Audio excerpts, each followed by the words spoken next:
મુંબઈના પાલઘર, થાણેજ અને નવી મુંબઈમાં છેલ્લા 4 દિવસથી સતત વરસાદ વરસી રહ્યો છે. મંગળવારે સવારે પણ ભારે વરસાદને કારણે હિતમાતા, કોલાબા, માટુગા, દાદર, સાંતાક્રુઝ અને સાયનમમાં પાણી ભરાઈ ગયા હતા.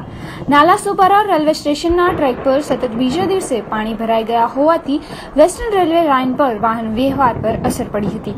બોરીવલી, ચર્ચગેટ, સેન્ટ્રલ લાઇન અને હર્બન લાઇન પર ટ્રેન 15 થી 20 મિનિટ મોડી ચાલી રહી છે. બોરીવલીમાં ભારે વરસાદને કારણે 3 ઘરોમાં નુકસાન થયું છે, ત્યારે ઇમારતોનો એક મોટો હિસ્સો ધરાશયી થઈ ગયો છે.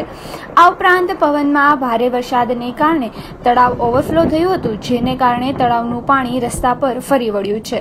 હવામાન વિભાગના જણાવ્યા પ્રમાણે છેલ્લા 24 કલાકમાં મુંબઈમાં 165.8 મિલીમીટર અને ઉપરના વિસ્તારોમાં 164 મીમી વરસાદ નોંધાયો છે.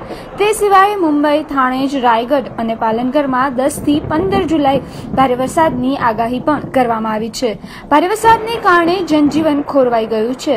અહીં વરસાદને કારણે 90 ટ્રેનો રદ કરી દેવામાં આવી છે. જિલ્લાધિકારીના જણાવ્યા પ્રમાણે પાલનગર જિલ્લાના વસોઈમાં પાણી ભરાઈ જવાને કારણે અંદાજે 300 લોકો તેમના ઘરમાં ફસાઈ ગયા છે. વરસાદ કે આફત.